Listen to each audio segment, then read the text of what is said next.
Your current age? I'll be 85 September the 7th. Okay. And when did you enlist in the United States Navy? November of 52. Okay. And how old were you at that time? 19. Okay. And what was your inspiration to joining the Navy? Well, that was the Korean conflict was in heavy war, and it was just a matter of a month and a half. I would have been drafted. So I enlisted into the Navy. Okay. Anything you remember from the process, starting from seeing the recruiter? No, it went quite fast because they needed bodies, and because it was wartime. And it was quick. We went to Newark, and then from that we went to New York, and then they troop trained us up to Great Lakes, where I had my basic training. And that was from November to April. Okay. Now we said Newark, we mean Newark, New Jersey, correct? Right. Okay. So shortly afterwards you went to Great Lakes? Yes. Okay. Anything you remember from there? Anything that stands out for you? Well, it was real cold, and there was a lot of snow, and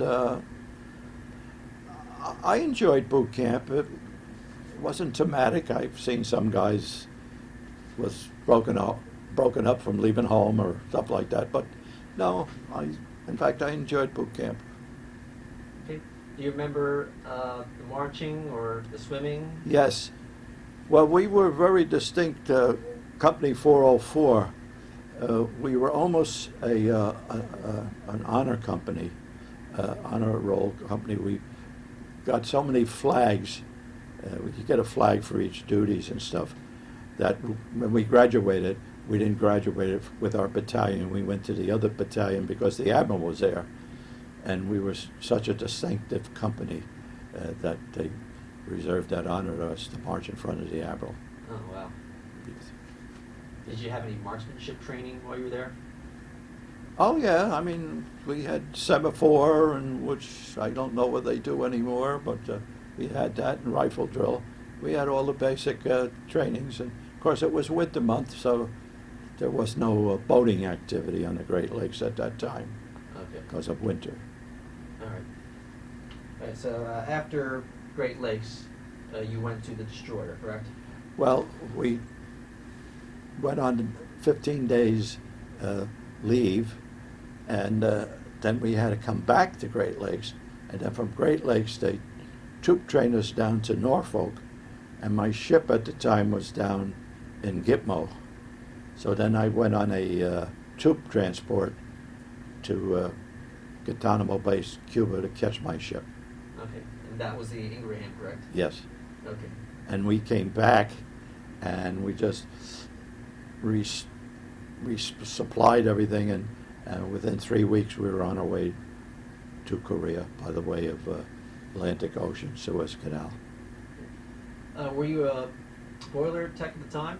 Yes, I was. Okay. So why don't you describe the destroyer Ingraham?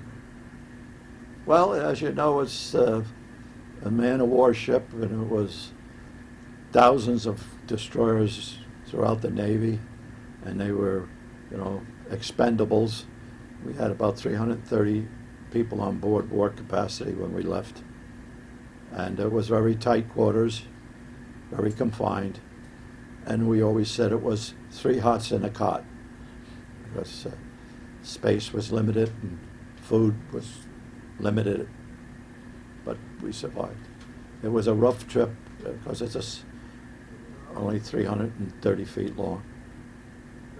So you did rock with the waves, right? In port. Wow. It would move in port. Okay. And you went through the Suez Canal? Yes, we did. Okay. Through the Indian Ocean, up through, and into the Philippines, and then from there we went into Japan, got our orders, and we went to the Korean War fleet. All right. How was the Suez Canal? It was long because we guided the Lake Champlain carrier through. She was the biggest ship at the time to go through the canal. So our speed was reduced to 4 knots. And it was very hot, very hot. Oh, yeah. And then it took 2 days to go through the canal. that. All right. So once you got to Korea, what'd you do next? Well, we were first stationed along the bomb line. In other words, we followed the troops up through the island and would shell, requested shelling, and at night we would do shell all night, star shells and stuff to keep the enemy down.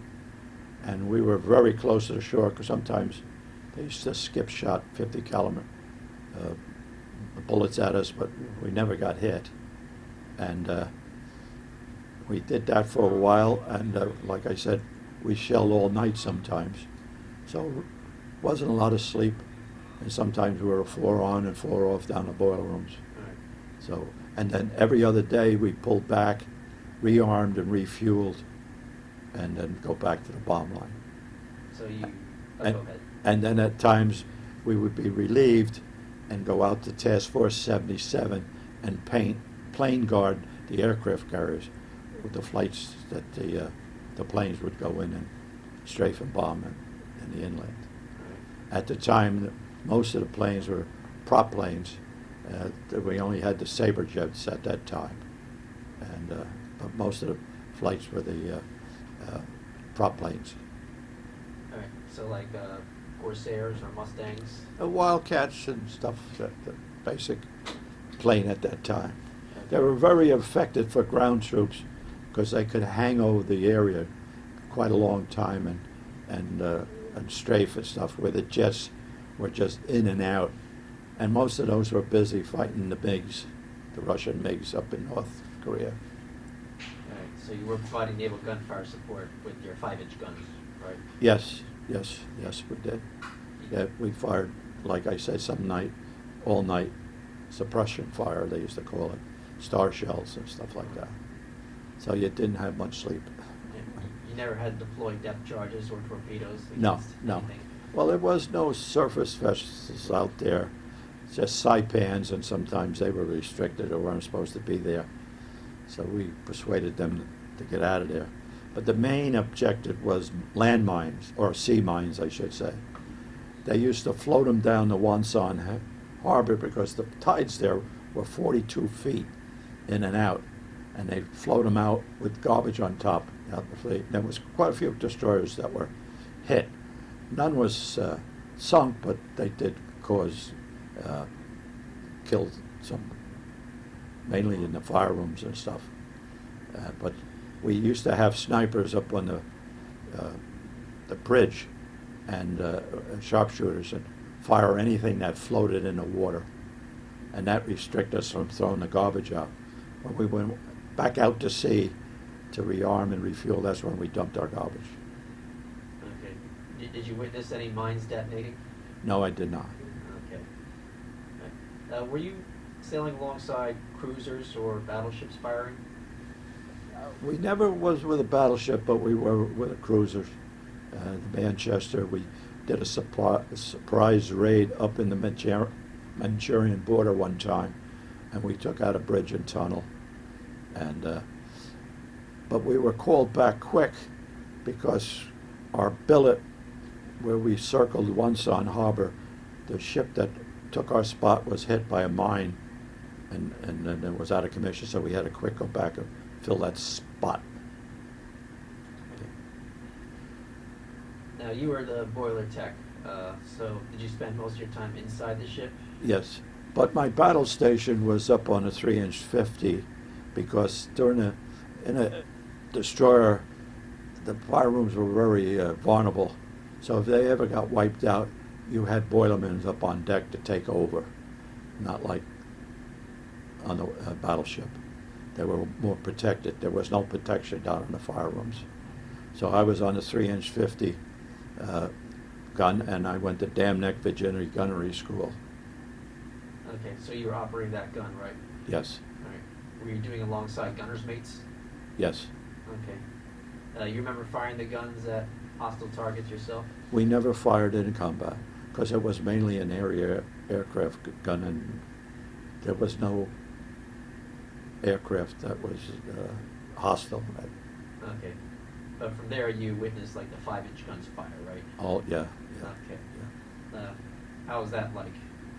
Well, it was deafening. You know, a 5-inch gun is still a powerful weapon, especially when they rapid fire, and you had 3 dual mounts. And if they rapid fire, I mean, it caused chaos. Yeah, imagine. All right. So, anything else you remember while you were in Korean waters? Well, we had duties to blockade the Wonsan Harbor. That was the main harbor where they would have shipping and everything. And at one time, the Manchester went in there because the mountain was surrounded with guns, and they went in there to try to find where the guns were. And this way, when they fired on the Manchester, they could see where the guns placed were. But they came so thick, they called us in to draw the fire away from them. So we went in very close in front of the ship so they could get out of there, and we took the fire. We were lucky we never got hit, but there were splashes around us. You were firing at that emplacement too, right? Oh, yes. Because, you know, during the daytime you could see the smokeless powder shots, and nighttime you could see the flashless powder shots. So we don't know what we hit, but I'm sure we hit something. Right. Were you on board when the Armistice was signed? Yes, I was.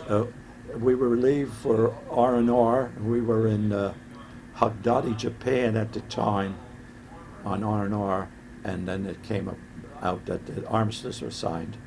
And we went back and helped escort the prisoner of war exchange, and we were released in September of '53. Okay.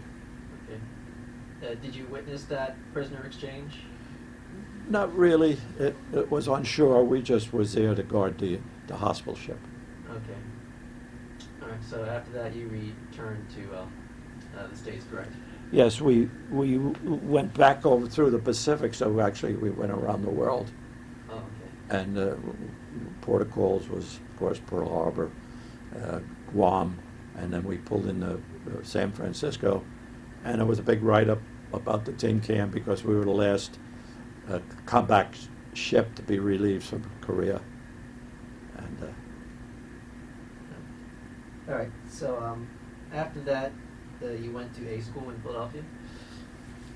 yeah, well, the other thing is when we hit San Francisco, the Red Cross notified me because my wife was hospitalized and had an operation.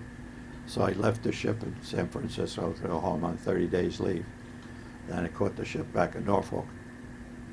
Okay, so you met that ship back in Norfolk. Yeah, then 3 weeks later, a billet came in for somebody to go to BT school, and being I had the highest mark of the firemen, I was sent to school in Philadelphia All right. for the Class A boatman school. And that was at the Navy Yard? Yes. Okay. Anything you remember from that school? Well, being married at the time, my wife and I had an apartment in town, and it was an enjoyable 3.5 months. Of course, it was over the Christmas and New Year's vacation, and so the school shut down. So again, I got 15 days leave, which left me in a hole because I just got off a 30 days leave. Yeah, imagine that. All right, so when did you go to the Wisconsin? It was in, I'm trying to think, October of '55. The uniqueness of that was that on the destroyer, we went to get underway for a med cruise, and we didn't have enough men on board ship, and the captain refused to take the ship out with less than the required amount. So the Wisconsin TAD'd 25 men aboard the destroyer so we could get underway. And during the course of the cruise, I talked one of the Wisconsin if we wanted to pull the swap. So a Navy swap is that if you took his place, he took your place. And when we got back in port in November, I swapped over to the Wisconsin. Okay. And I went down in #1 fire room. All right. And where was the Wisconsin when you first saw It was in Bayonne. Bayonne, New And that Jersey? was the reason I swapped, because it was in Bayonne for dry docks, and then it went to Brooklyn Navy Yard to get the 16-inch guns relined. Okay. And that's where we run aground on Governor's Island as a dead ship. Wow. So what was your first reaction when you saw the Wisconsin? Well, it was huge compared to what I was used to. Yeah. And really, I always said I thought I died and went to heaven because being so cramped in a destroyer and sometimes seasick, that I enjoyed the Wisconsin. Okay. So let's backtrack and talk about that grounding incident. So it was when it was in a Brooklyn Navy Yard? No, we were in Bayonne, Okay. and we were getting our bottoms done and everything. We were dead ship, and they towed us to Brooklyn Navy Yard because they had the cranes to pull out the 16-inch guns to reline. And as we came up to the East River, the current took us. We were being towed. We're dead ship, and the tide broke the cables, and we drifted onto Governor's Island. We were there for an hour and a half before they could pull us off. So we went in and got our guns lined, but then we had to go back to Brooklyn Navy Yard because they ruptured a couple of plates on the bottom, and so we had to go back into the dry dock again. Right. And you were on board during the grounding? Yes, Yeah. yes. You remember the impact? Well, it just shuddered. It wasn't anything great. It just shuddered. All right. Yeah. And of course, the bells all rang. You know. Like the collision alarm? Yeah. Yeah. There was no danger as of sinking anything, but it was. Then they had to send out about a dozen tugs to drag us off.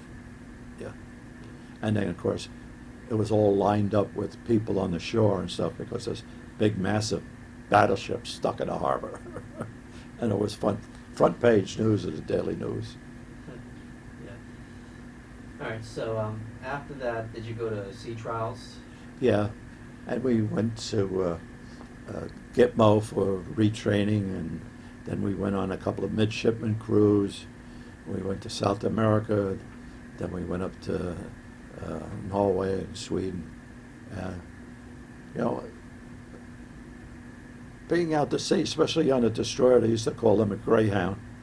You went all over. You couldn't stay out to sea long, so you went to a lot of ports.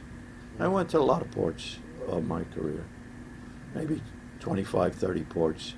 All right. Let's take a break from duties and let's talk about the ports and calls.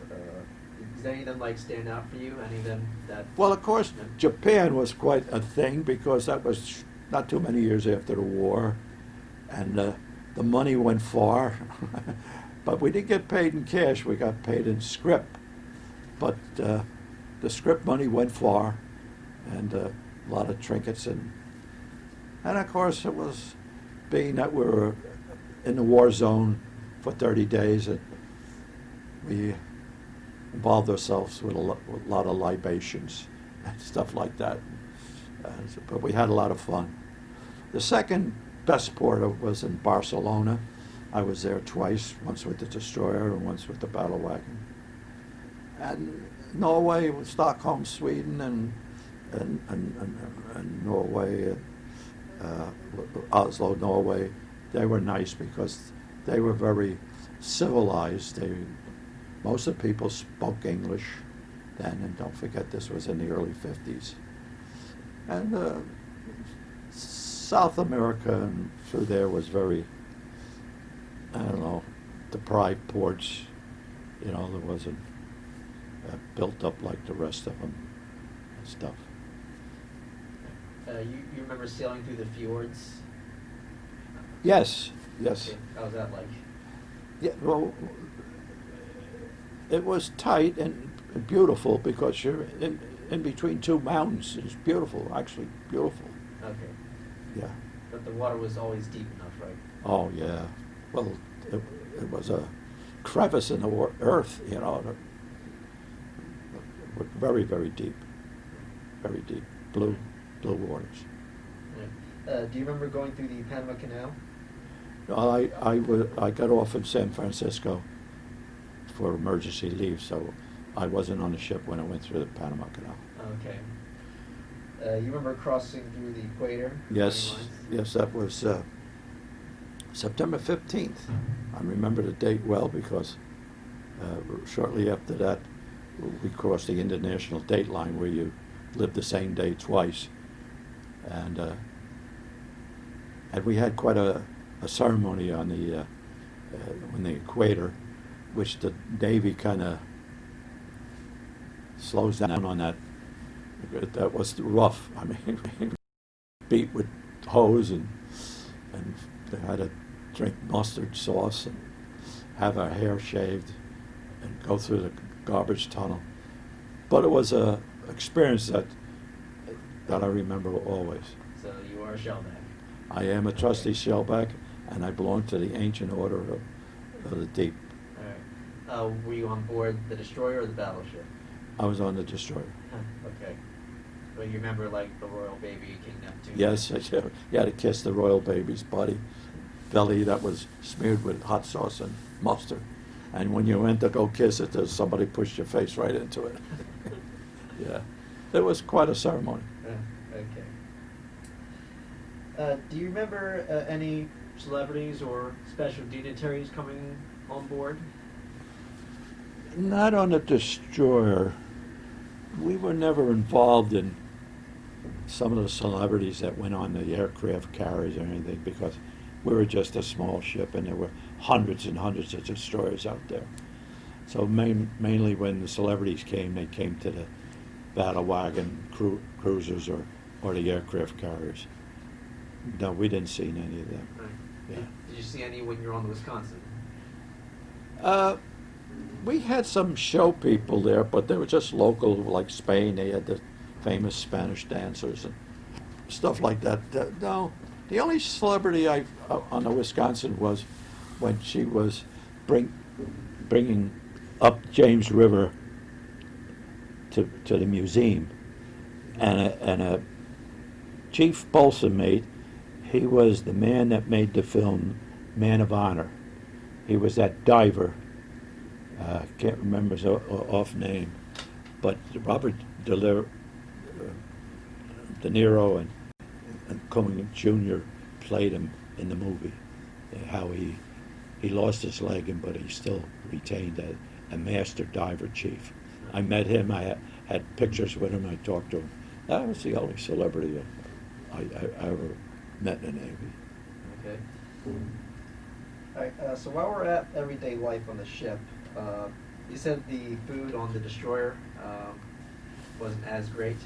Well, it was 3 hots and a cot, as they said. You had a ration. And then, of course, we had a balsam mate first class Moore.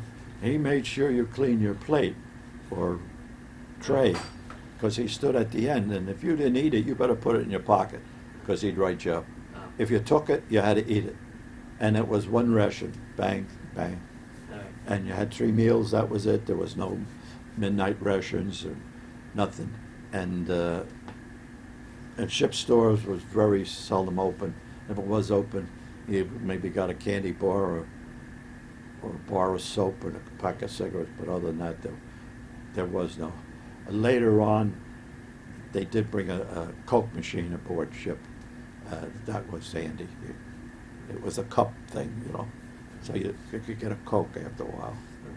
So how was it compared to Wisconsin? Oh, well, if you had the ice cream, Guidon parlor, you go down and get a sundae or a hamburger or whatever. I mean, that was open, So anytime you wanted a snack, you went down to the ice cream bar.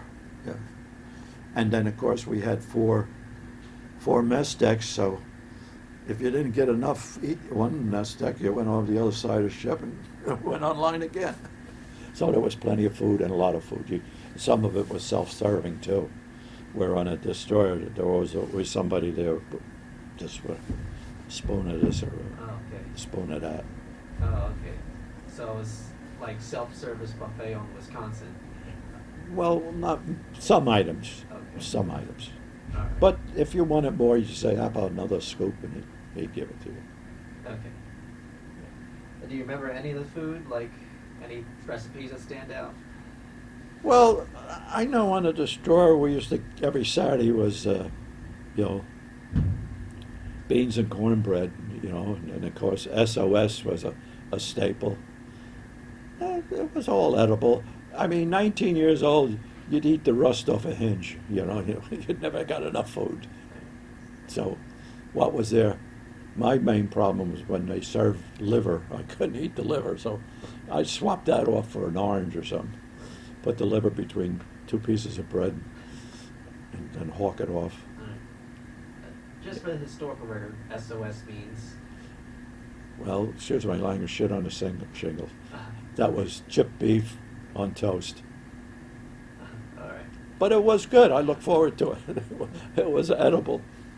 Okay. SOS.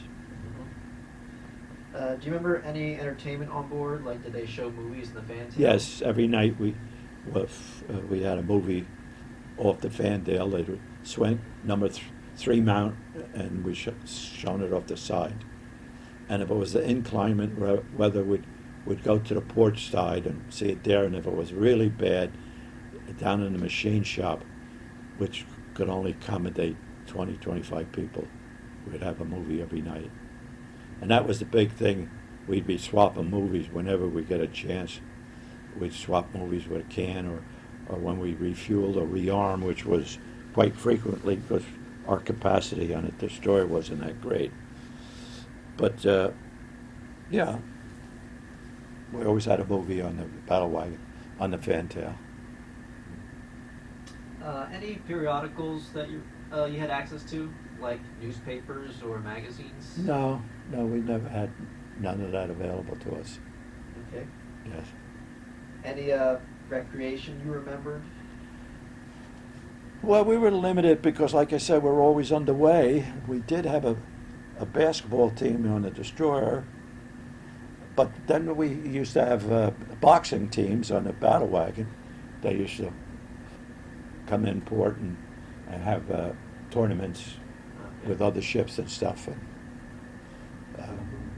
And, You notice any rivalry with the other battleships? well, I didn't experience any, you know.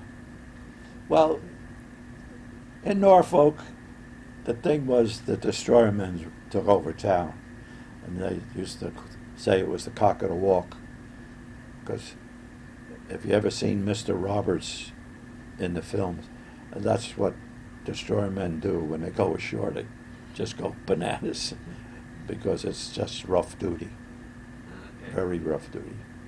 So there was no limit, and they kind of made, you know, some accounts for it. All right. Now, we're going to transition to your duties on the ship. So before I transition to that, is there anything that I didn't ask that you want to say about everyday life? Well, I was out to sea with a collision with the USS Eaton. Okay, we could talk about that.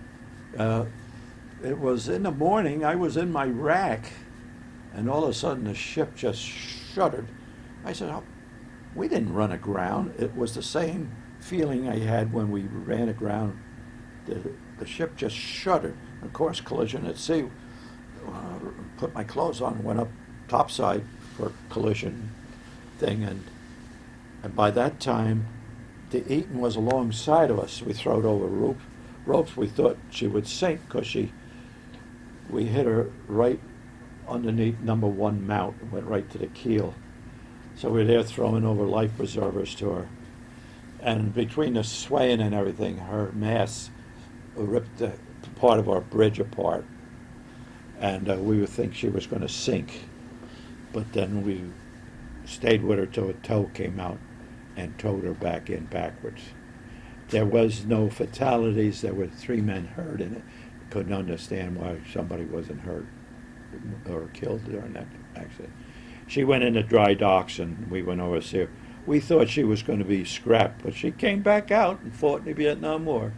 USS Eaton. Yes. Yeah. So when you first heard the shudder, the collision alarm went off, right? Okay. Yeah, I didn't know what to think of because I said it felt like when I was ran aground. It just shuddered. There was no noise. Well, we were in formation, during fog bank, heavy fog. And somebody reported in a fleet a man overboard. What they found, a hat went over. And some junior officer panicked and said, "Man overboard him." And a junior officer on the Eaton broke formation and went right across us. And we hit her. Okay. Yeah. Well, when you first saw the collision, you said the Eaton was alongside, right? Yeah. The time I got upside down. But when she was hit, she kind of swung off, and they threw ropes over the last ship because we thought she was going to sink and tried to help her. Okay. Yeah. Were you on board or by the Wisconsin during the repair process? Yes, I was. Okay. We went to Newport News. They stove 40 feet of our bow in, took it right off, and then they put us in dry dock. And then they cut 40 feet off the Kentucky, which is a battleship that was started during the Second War and never completed. They cut 40 feet of that bow over, floated it over, and welded on the front, so we were known as 64 and a half. We had the Kentucky bow. Right. I think it only took about 3 weeks. Okay. It was marvelous how they did that. Of course, there was no living quarters or nothing. Actually, it was a ramming bow. It was filled with sand and everything. And it was easy there was no vitals there. Yeah. And during this repair, were you able to stay in the ship or did you leave? No, we were aboard ship because no living quarters were affected. All right. Yeah. But you got to witness that repair, right? Well, if I wasn't on liberty. Because we kind of had an open gangway then, Okay. because we were in dry dock and, dead ship. Now, there's a photo of the Wisconsin with its damaged bow. Yes. Alongside the Iowa and New Jersey. I have those pictures. Oh, okay. So you remember that, right? Yes. There was a man on board that was associated with the Associated Press, and he took those pictures. He was a listed man. And of course, they went public. In fact, he started selling them. They published them, and then there was a set of 4, I think, that I have, professional photos. Yeah, it showed the Eaton being towed backward, and of course us moving with the cutout, and then of course with the backdrop of the 3 battleships with the New Jersey there. Yeah, it was quite a photograph. It showed us with no bow and them. Yes, I have those photographs. Okay. Did you remember interacting with the other battleship sailors and the other ships? No, not really. No. No, because we went over to Newport News to the dry dock then. Okay. But you were back to sea quickly, shortly after, Yeah, right? yeah. Okay. Just want to backtrack on your duties. So you were still a boiler tech, right? Yeah, I served my whole time as a Okay. BT. Number 2 fire room on a destroyer, number 1 fire room on a Wisconsin. Okay.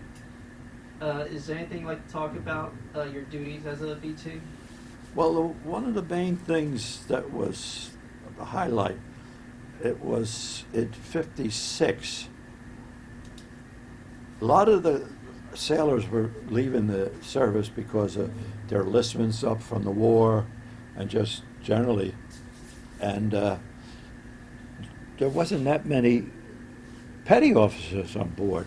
In fact, they started drafting guys in the Navy then.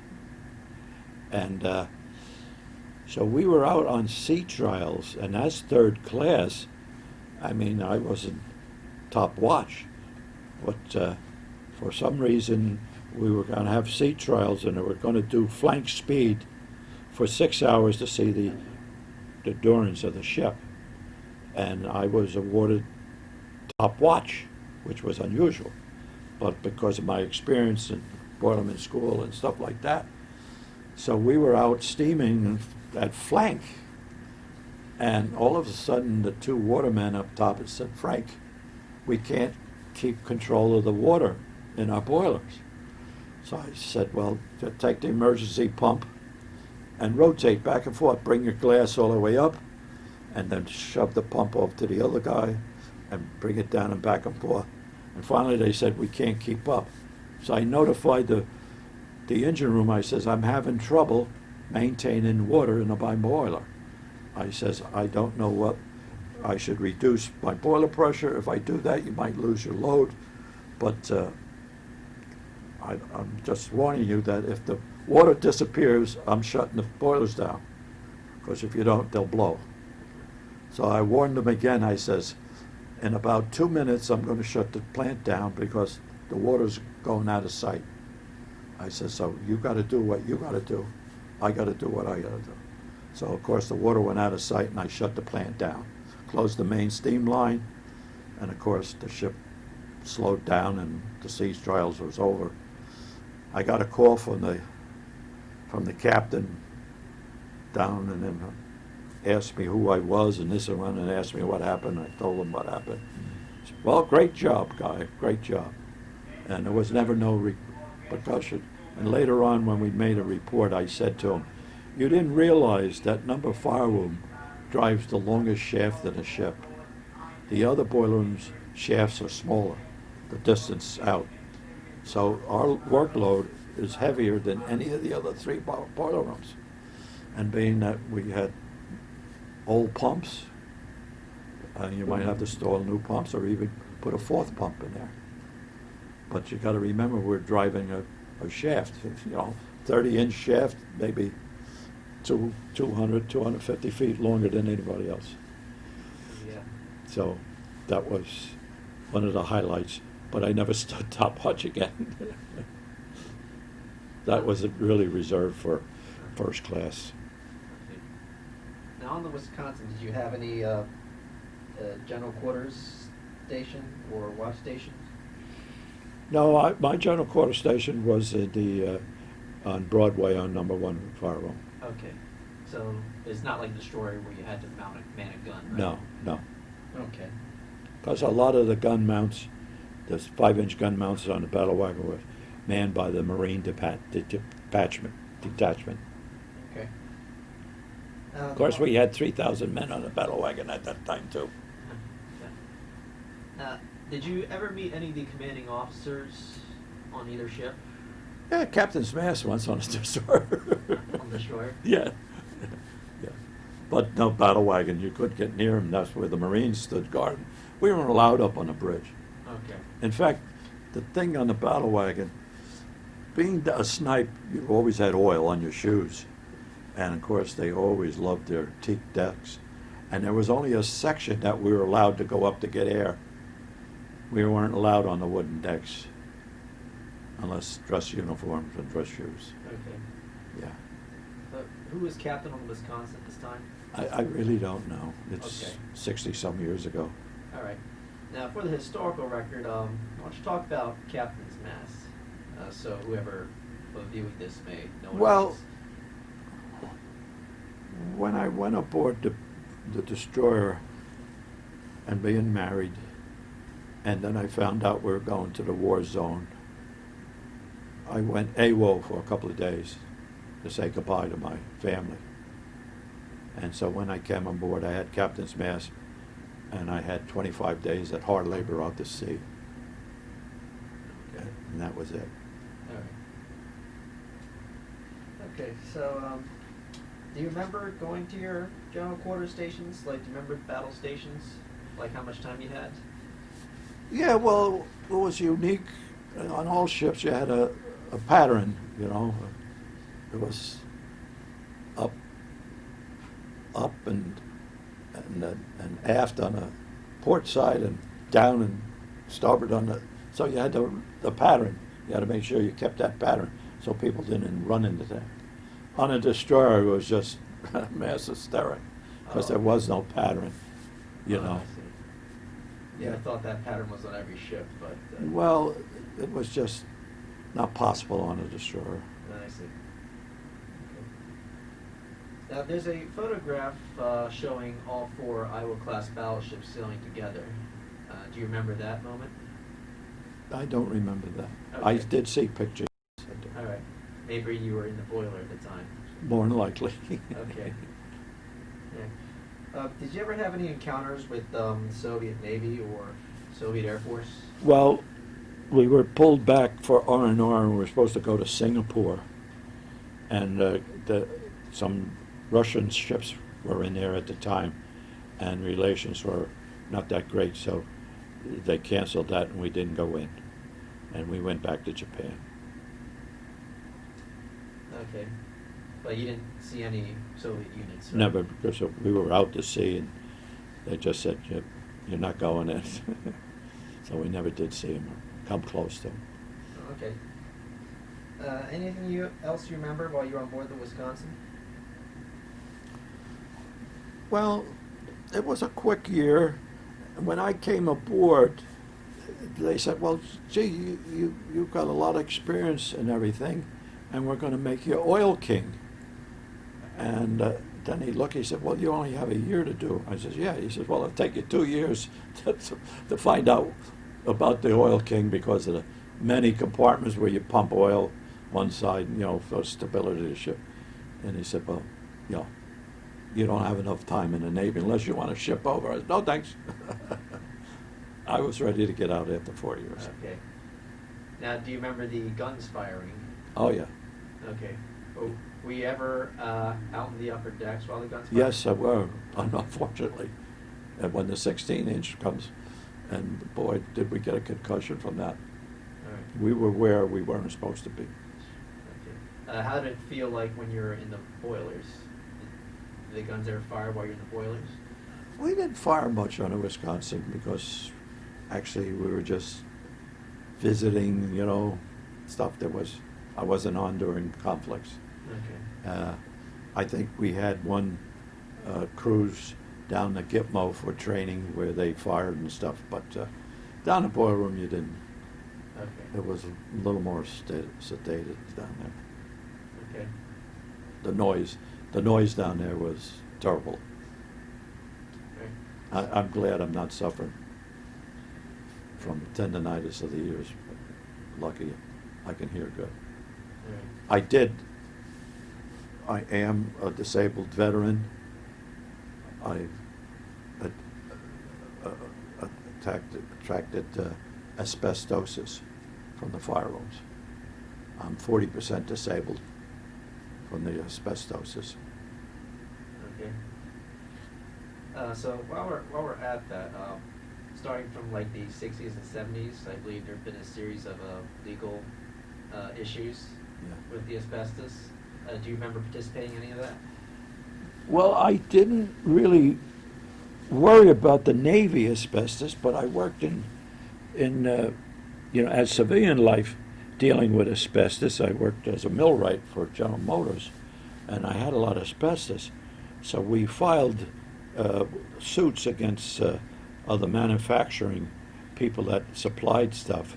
I went through the federal program and everything, and they deemed me 15% loss of breath at the time, and I got cash awards.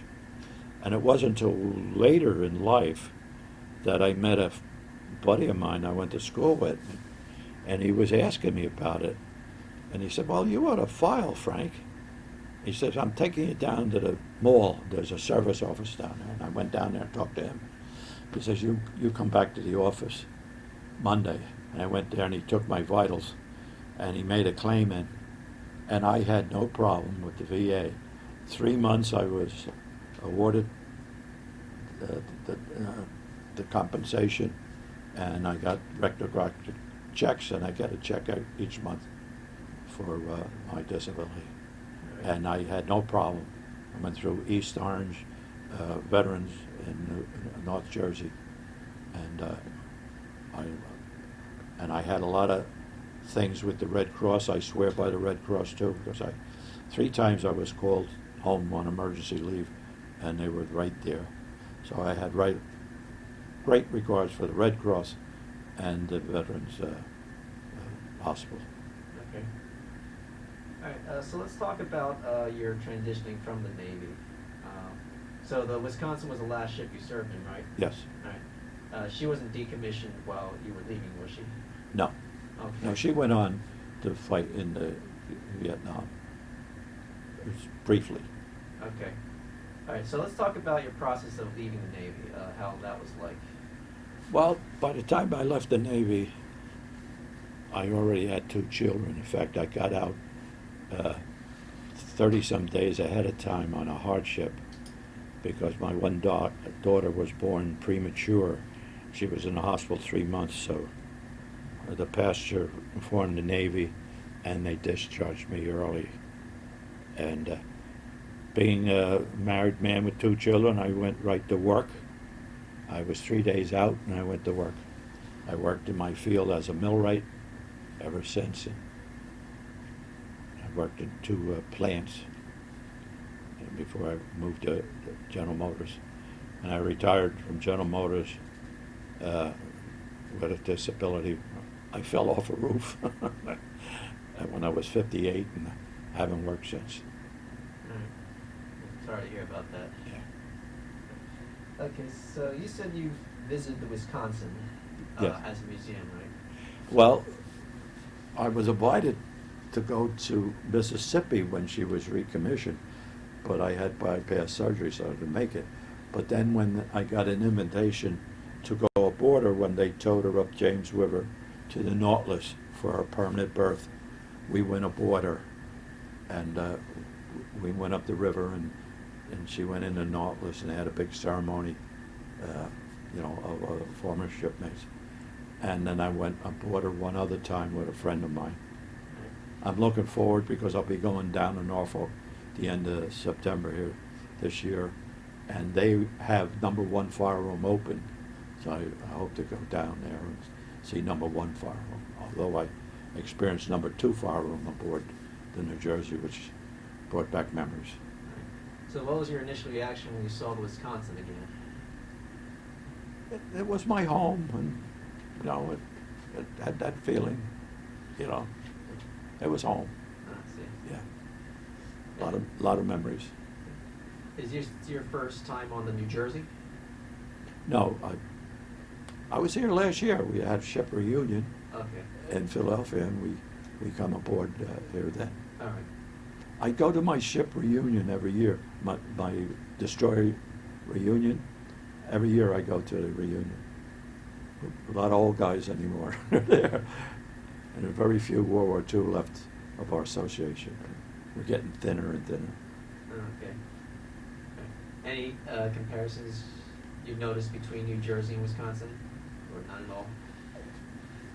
Well, the ship changed a little bit. The combination is a little better, the bulk areas and stuff, and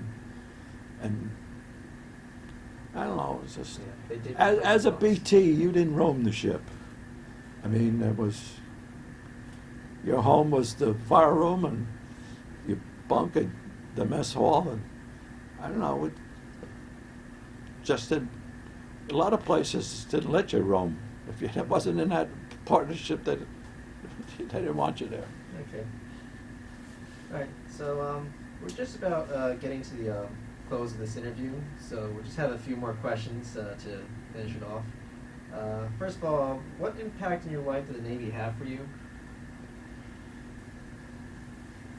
Well, I was always a stern guy that listened to orders and everything. It just carried on in my civilian life, and it was always a part of my feelings. The Navy, like I said, over the last 20-some years, I've been to my reunions, and we go to different cities and visit different ships, and it was always in my mind, and I was a keeper of memorabilia.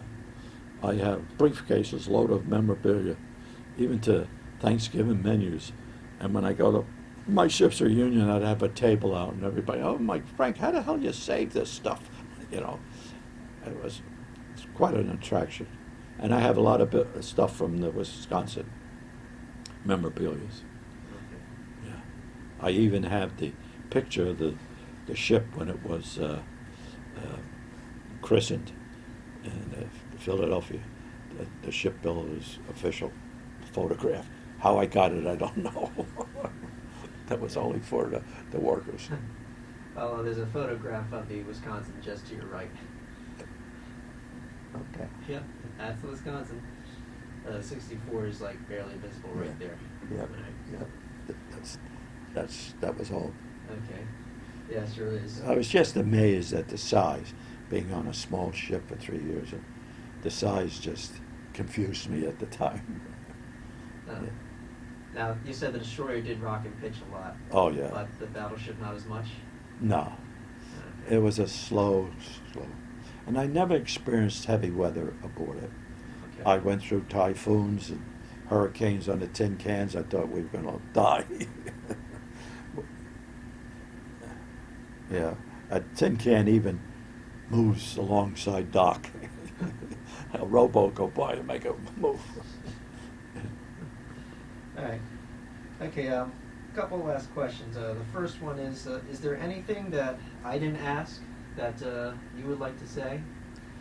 Well, I kind of highlighted the most impressionable things that I experienced aboard ship.